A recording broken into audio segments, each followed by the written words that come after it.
Señor Bogovic. Hvala za besedo.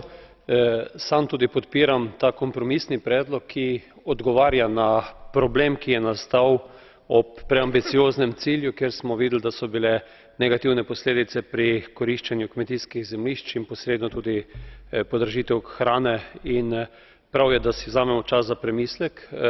Prav je tudi, da pri sprejemanju energetskega koncepta oziroma energetske unije resnično dajemo poudarek tistemu cilju, ki smo si ga zadali, da je varčevanje z energijo prvi vir energije, in mislim, da je v prometu, kjer rabimo ta biogoriva, največ možnosti tudi in da imamo tu največje probleme tudi z zastavljenimi cilji. Prav tako je pomembno iz vidika tehnološkega razvoja. Mislim, da tako kakor je potrebno in bo ta predlog spodbudil tehnološki razmislek na področju biogoriv, da je potreben tudi tehnološki razmislek pri tehnologijah električnega avtomobila, kajti sam sem prepričan, da v kolikor bomo tam naredili velik napredek naprej, bomo ta prihranek energije ustvarili ravno s tem, da bomo uporabljali manj fosilnih goriv in uporabljali več električne energije v prometu.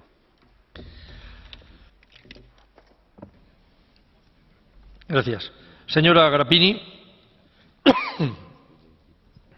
Domnule președinte, în primul rând vreau să felicit raportorul, chiar dacă am simțit că nu este pe deplin mulțumit de ceea ce a obținut, însă eu cred că totdeauna înainte de a vota un raport trebuie să ne gândim ce înseamnă dacă nu-l votăm, unde rămânem. O problemă atât de